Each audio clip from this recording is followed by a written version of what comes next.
Michael Saylor, uno de los inversores y difusores de las bondades de Bitcoin más afamados de todo el mundo, ha comenzado a vender una parte de su stock de este activo digital. ¿Significa esto que el fin de Bitcoin está cerca? Veámoslo.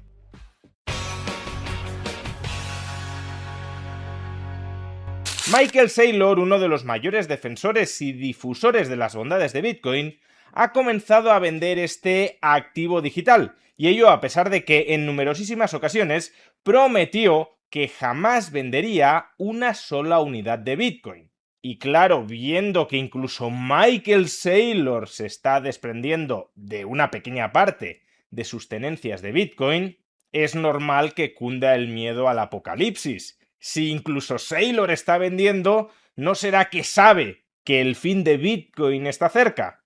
Pues no, ni mucho menos tan rápido.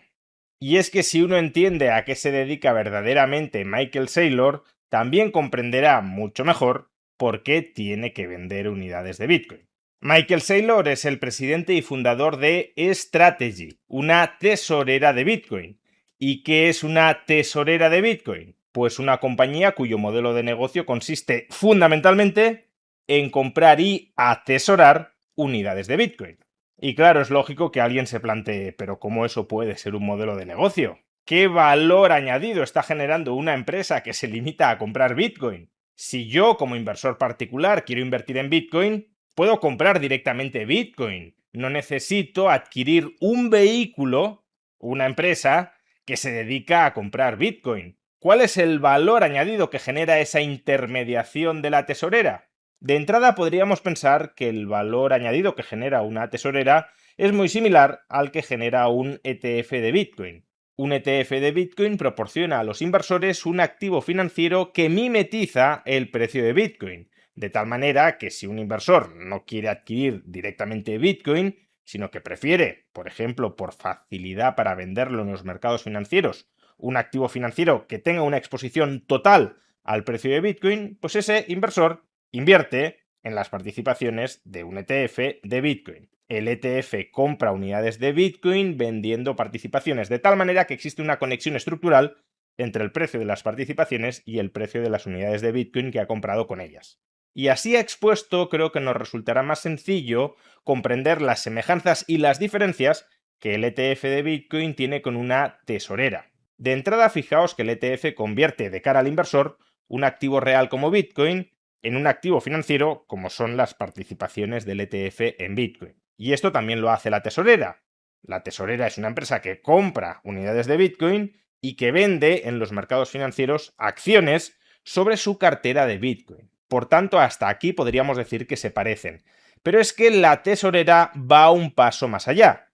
La tesorera no se limita a vestir con ropajes de activo financiero a Bitcoin.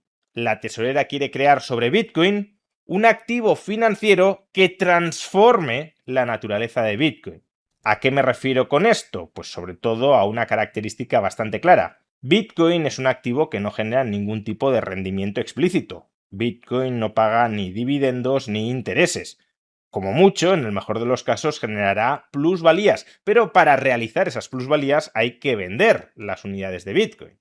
Si yo tengo Bitcoin y no presto Bitcoin, no cobro ningún interés sobre ella. Y por cierto, y antes de seguir, si queréis rentabilizar vuestros Bitcoin prestándolos, esto es algo que podéis hacer a través de la plataforma que apadrina este vídeo. Venga. Venga es una plataforma de inversión en activos digitales que acaba de entrar en un grupo muy exclusivo, el de las plataformas que cuentan en Europa con la licencia MiCA. El pasado 1 de julio se cerró el periodo de adaptación a MiCA y todas aquellas plataformas que no consiguieron adaptarse han dejado de operar dentro de la Unión Europea. Venga es una de las plataformas que sí lo ha conseguido, de tal manera que puedes utilizarla para invertir, comprar o vender activos digitales sin el riesgo a que estos se queden congelados dentro de una plataforma que ha dejado de operar en Europa. Y precisamente para celebrar este logro, Venga ofrece unos rendimientos especiales en su producto de inversión Earn. Inmoviliza tus activos digitales, Bitcoin, Ethereum, TRX o Link, durante un periodo entre 30 y 180 días y consigue rentabilidades que van desde el 10% anual para la inmovilización a 30 días al 14% anual para la inmovilización a 180 días. Si quieres registrarte gratuitamente en Venga y obtener más información sobre su producto de inversión Earn, podrás obtenerla pinchando en el enlace que aparece en la caja de descripción del vídeo o en el comentario destacado. Como decíamos, si no prestas Bitcoin, en principio no puedes obtener flujos de caja, intereses o dividendos sobre Bitcoin, pero esto es algo que las tesoreras aspiran a modificar. Y es que las tesoreras quieren crear una especie de Bitcoin financiero que sí abone intereses o dividendos. ¿Y de qué manera puedes convertir un activo real que no tiene rendimientos explícitos en un activo financiero que sí los tiene? Pues en esencia transformando el activo y el pasivo de la tesorera. ¿Cómo transformas el activo? Pues si has comprado unidades de Bitcoin a un precio muy bajo, podrás pagar intereses o dividendos a los inversores en las acciones de la tesorera vendiendo con ganancia una parte de tu stock de Bitcoin y distribuyendo esa ganancia hacia los inversores. Esa sería la gestión del activo para pagar intereses o dividendos. ¿Y cuál sería la gestión del pasivo? Pues en esencia apalancarte para adquirir Bitcoin. Si tú compras Bitcoin de manera apalancada, a poco que suba el precio ya obtienes plusvalías latentes que luego te servirán para pagar intereses o dividendos a tus accionistas. Por tanto, aquí reside la clave del modelo de negocio de Michael Saylor y del resto de tesoreras. Convertir un activo real sin rendimiento explícito como Bitcoin en un pseudo activo financiero que sí tiene rendimientos explícitos.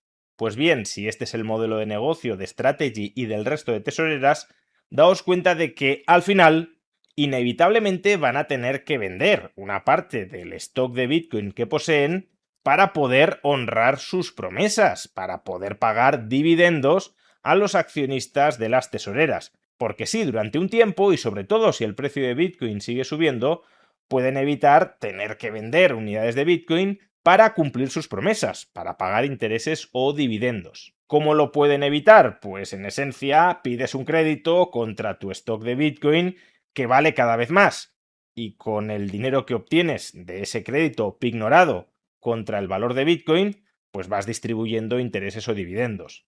O alternativamente, haces una ampliación de capital en la tesorera y el dinero que captas con esa ampliación de capital lo utilizas para pagar dividendos a tus antiguos accionistas. Ahí en esencia les pagas un dividendo diluyendo su propiedad sobre la empresa. Pero bueno, tanto la estrategia de apalancarse como de ampliar capital pueden funcionar durante mucho tiempo si el precio de Bitcoin va en aumento, porque si tienes un stock de Bitcoin que cada vez vale más, pues tu capacidad de apalancarte sobre él o de ampliar capital sobre él a un precio por acción constante o creciente, esa capacidad va en aumento. Pero si el precio de Bitcoin se estanca, y no digamos ya si retrocede, tu capacidad de apalancamiento o de ampliar capital sin hacer caer el precio de tus acciones retrocede. Y por tanto, si quieres pagar intereses o dividendos a partir de un activo que no los genera, no te va a quedar otro remedio que terminar haciendo lo que ha hecho Michael Saylor, vender una pequeñita parte de su stock de Bitcoin para cumplir con sus promesas. Idealmente debería vender con ganancia, pero en este caso incluso ha tenido que vender con pérdida para pagar dividendos. Así que en realidad no es ningún drama que Saylor venda una parte de sus inversiones en Bitcoin para pagar dividendos o para pagar intereses a sus acreedores o accionistas. Peor sería que se siguiera endeudando o diluyendo el capital de los inversores para hacer frente a esos pagos, porque entonces nos iríamos acercando a un esquema Ponzi. Si hasta ahora no hemos estado en un esquema Ponzi, es porque el precio de Bitcoin no solo ha subido, sino que ha consolidado, en ciertas cotas, claro, esa subida. Y por tanto, esos son plusvalías más o menos estables que puedes distribuir entre tus acreedores o accionistas. Pero si en estos momentos el precio de Bitcoin deja de subir y tú sigues distribuyendo capital a tus accionistas, pues no te queda otra que liquidar tu activo, porque si no, insisto, si estás financiando esa distribución de intereses o de dividendos a través de un esquema Ponzi. En definitiva, un estancamiento prolongado o un retroceso en el precio de Bitcoin hace inevitable que Michael Saylor y el resto de tesoreras tengan que terminar vendiendo una parte de sus inversiones en Bitcoin. La causa de esa venta es el estancamiento de los precios. Pero mucho cuidado con inferir a partir de esa venta que hay una expectativa por parte de Michael Saylor o del resto de tesoreras de que el precio de Bitcoin va a seguir estancado o decreciente. Hasta cierto punto podríamos decir que estas ventas son ventas forzadas, no ventas voluntarias por parte de Michael Saylor, en cuyo caso sí podríamos pensar que maneja algún tipo de información o de expectativas que lo llevan a desprenderse de estas unidades de Bitcoin. Pero no lo hace por elección, sino por necesidad, porque necesita liquidez para cumplir con sus obligaciones de cara a sus acreedores o accionistas, y la única forma, en un contexto de estancamiento de precios, de conseguir liquidez es liquidando tu activo. Por tanto, cuidado con suponer que la venta de Bitcoin por parte de Saylor es causa de futuras caídas de precios de Bitcoin. Bitcoin subirá o bajará de precio, pero desde luego las ventas que está efectuando Saylor no nos proporcionan ninguna información sobre cuál es el futuro del precio de este activo digital. Vamos, que nadie sabe con absoluta certeza qué va a suceder en el futuro con el precio de Bitcoin. Tampoco Michael Saylor. Pero es que aun cuando lo supiera, y lo que supiera es que el precio va a subir, eso no sería incompatible con que ahora esté vendiendo.